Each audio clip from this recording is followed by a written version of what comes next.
Salutare, salutare în cele ce urmează. Vom admira în toată splendoarea ipocrizia oficialilor americani, dar și dublul standard la care apelează aceștia. Cazul de astăzi, John Kirby. John Kirby is a US national security spokesman who's been awful throughout Israel's war on Gaza. In late October, he was relaxed about civilian casualties in the Strip. Being honest about the fact that there have been civilian casualties and that there likely will be more is being honest, because that's what war is. It's brutal, it's ugly, it's messy. I've said that before. The president also said that yesterday. Doesn't mean... Am înțeles, trebuie să stăm împăcați cu ideea că mor niște oameni, da? Asta ne comunicăm. Victime civile, asta e, frate. Hai să o spunem pe bune. Ăsta e războiul. Aha. Oare ce o zice Butler despre chestia asta? Că parcă în cazul lui nu se manifestă această relaxare. We have to like it. So he's very, very relaxed about civilians dying in the war. That's just a fact of reality. You journalists stop asking me difficult questions about it. And it was especially notable because of how it compares to John Kirby's reaction to civilian casualties when the dead people were Ukrainians. It's hard to look at what he's doing in Ukraine, what his forces are doing in Ukraine, and think that any ethical, moral individual could justify that. Da, îl ceartă pe Putin pentru victimele civile din Ucraina. Ok. It's difficult to Nu mai bagă paia cu ăsta e războiul, nene. Ia, hai stăm. look at the Aoleu, taci. Ce vrea să da pe la șoareci, mă? Sau are un nod în gât sau ce? Ia, uitați-vă la el, ce rumegă. sorry. It's difficult to look at some of the images Aprilie and imagine 2022. that any well-thinking, serious, mature leader would do that. So clearly for Kirby, some lives matter more than others, which is presumably why he said in October that the US was imposing no red lines on Israel, a stance he repeated on the 8th of November. In late October, you had referred to the fact that the administration is not drawing any red lines for Israel as the death toll for civilians in the Gaza. Nu trage linii roșii, adică nu îi impune niște limite Israelului. The strip has gone up. I wanted to ensure, is that still the case, that the administration has no red lines? That is still the case. So Palestinian lives Ce răspuns? Da, bă, tot așa a rămas. Mamă, frate, cât sânge rece pe ăsta. Te-ar arunca sub autobuz fără să clipească. Așa ceva? don't really matter, and therefore Israel can do whatever they want. No red lines. It's a very consistent position from Kirby, and it's a stance which has been on show again this week. I said this the other day. Again, people can say what they want on the sidewalk, and that we respect that. That's what the First Amendment's about. Puteți să spuneți ce vreți la voi pe trotuar acolo.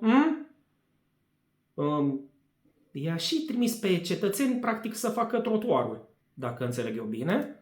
But this word genocide is getting thrown around in a pretty inappropriate way by lots of different folks.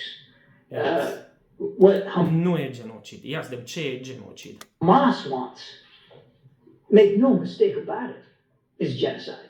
Deci a spus ce vrea Hamas este genocid. Ok. Pot să fiu de acord. Deci Hamas vrea genocid, Israelul îl comite. Chiar în timp ce vorbim noi aici. Asta e diferența. Da?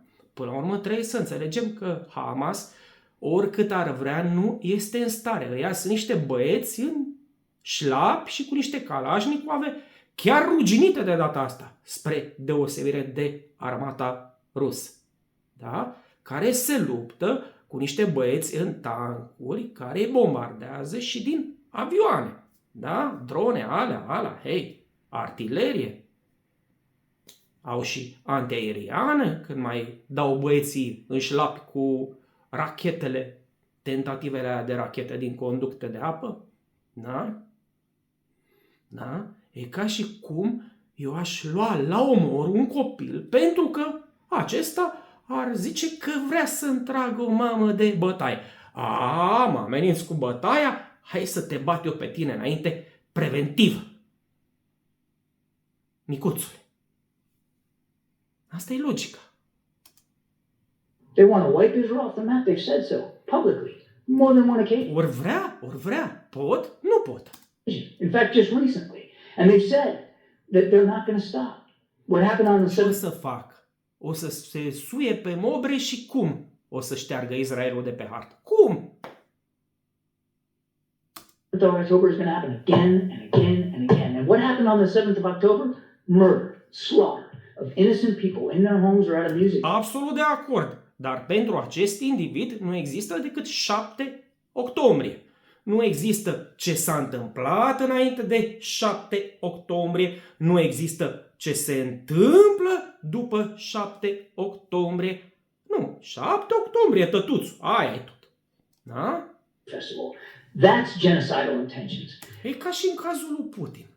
Da, pur și simplu, toate erau bune și frumoase până când Putin s-a trezit cu fața la cearșău pe 24 februarie 2022. Nu s-a mai întâmplat nimic înainte. Da? Yes, there are too many civilian casualties in Gaza. Yes, the numbers are too high. Yes. Ok, deci dacă sunt prea multe victime, da? Dacă sunt prea mulți morți, deja înseamnă că a fost depășită o linie roșie. Da? Nu a spus sunt multe victime, a spus sunt prea multe. Deci, cum rămâne? Too many families are grieving, and yes, we continue to urge the Israelis to be as careful and cautious as possible. That's not going to stop. From the president right on down. But Israel is not trying to wipe the Palestinian people off the map. Israel's not trying to wipe Nu. Israel, nu știu dacă vrea sau nu vrea, nici nu mai contează. El chiar asta face. Da? Și nu o face de ieri, de azi. Acum pe bune. Gaza off the map. Israel's trying to defend itself against a genocidal terrorist threat. So if we're going to start using that word, fine, let's use it appropriately. Da, deci ați înțeles și definiția teroriștilor. Ambele părți omoară civili. Putem cădea de acord, da, pe chestiunea asta. Numai că cei care o fac trăgând cu Kalashnikove, ăia se numesc teroriști. Cei care o fac civilizat, din tancuri sau uman din avioane, hei, ăia sunt militari care luptă împotriva terorismului. Ok. Da, am înțeles. So people can say what they want on the sidewalk, but the facts are this. Hamas wants genocide, but Israel is not trying to wipe Palestinians off the map. Israel is not even trying to wipe Gaza off the map. Now, who exactly has John Kirby been listening to? Presumably not Israel's defense minister, who said this: we are imposing a complete siege on the city of Gaza. There will be no electricity, no food, no water, no fuel. Everything is closed. We are fighting human animals, and we are acting accordingly. I assume. Nazist, pur nazism, da? Și o înșiruire de crime de război acolo. Una după alta, curg.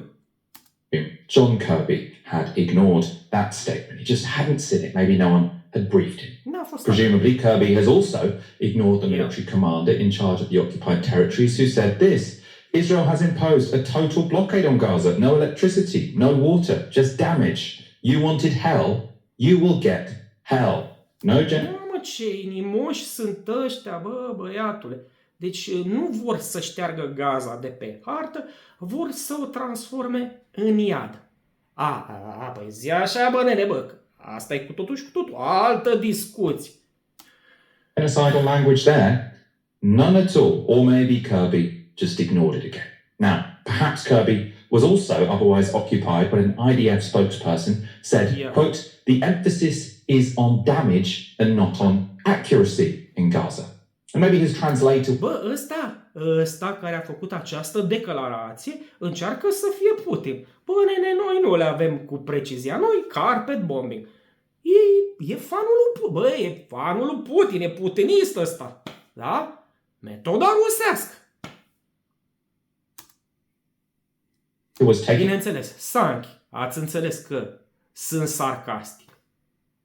a break when a defense official said, quote, Gaza will eventually turn into a city of tents.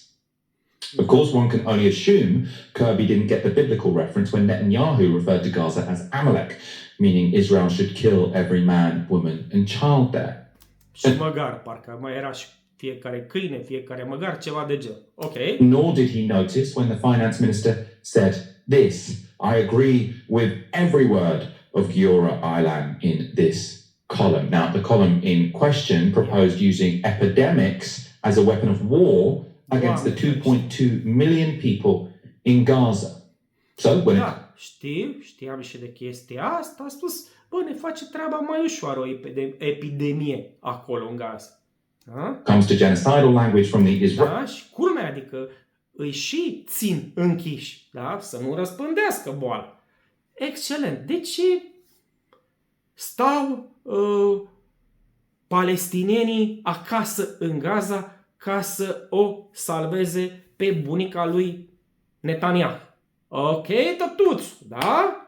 Și probabil le dor de mirosul prafului de cretă, de gustul prafului de cretă. Da? Că ți intră în gât și îl simți puțin. Da? În schimb, aici îi ajută eroii, hai să le spunem și ăstora eroi până la urmă, așa cu niște praf de la moloaze. Israelis, John Kirby doesn't want to hear it. He's got his fingers in his ears. No? Hear no evil, see no evil. Other people are more concerned, though. Raz Segal is Associate Professor of Holocaust and Genocide Studies at Stockton University. He thinks Israel is committing a genocide, and he explained why to Owen Jones. So he explained why Israel meets that definition. Now, genocide, according Da? Hai să ne uităm și la tipul ăsta, ok? Go! to the UN Convention on the Prevention and Punishment of the Crime of Genocide from December 1948, requires two main things. One is intent, and we're talking about special intent, and that's the high threshold that I was referring to. And the intent in the language of the convention means intent to destroy a group, and that's a national, ethnic, religious, or racial group, as such. Okay, now as such is very important because it means that members of the group need to be targeted as members of the group, not just as individuals, right? So the intent is very important. It's usually very, very difficult to prove intent. And that's why we have very few cases recognized as genocide since World War II. And then once you establish intent, you also need to show the dynamics of violence on the ground, that they are actually genocidal in the sense that they fall into one or more of the 5 acts of genocide listed in the convention, which is killing members of the group, causing serious bodily or mental harm, creating conditions calculated to bring about the destruction of the group. And then there's also preventing birth within the group or forcibly transferring children from one group to the other. Now, the case of Israel's attack on Gaza is actually... Deci, habar n-aveam că definiția genocidului este atât de bogat, o dantelărie de condiții acolo, da? Foarte bine. Very unique. It's actually exceptional, I think, in a number of ways, but it's unique in the sense of discussing it as what I think it is, that is genocide, because the intent is so clearly articulated, right?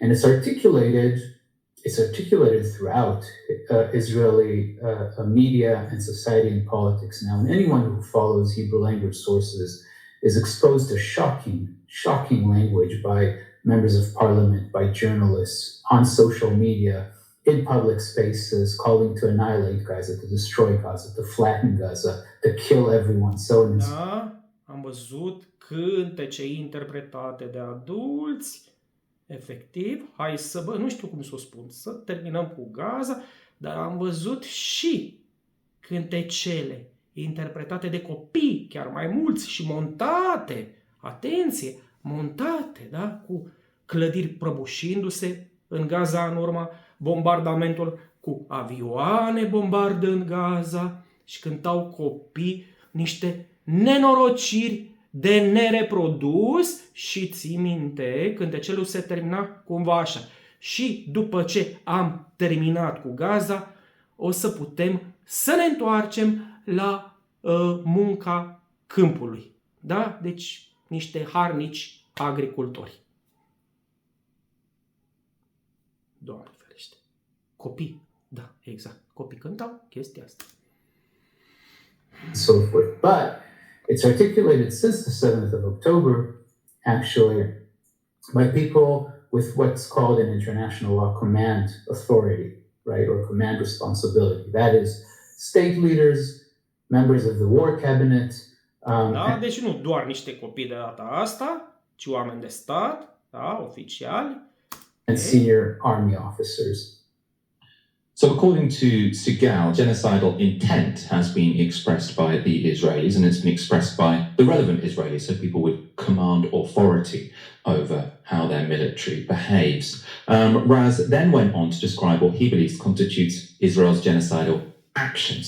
Now, they include, he says, the enormous civilian death toll from Israel's bombing campaign, which has damaged half its buildings. And then he said this. When you think about the total siege proclamation, right, the cutting off of water, food, fuel, medical supplies, together with a forced displacement of more than 1.5 million Palestinians of the 2.3 million Palestinians in Gaza so far, right, especially because Israel has ordered the evacuation of Palestinians from the north to the south, that now, in the last 6 weeks, have created, actually, in the language of the convention, conditions calculated to bring about the destruction of the group. Why?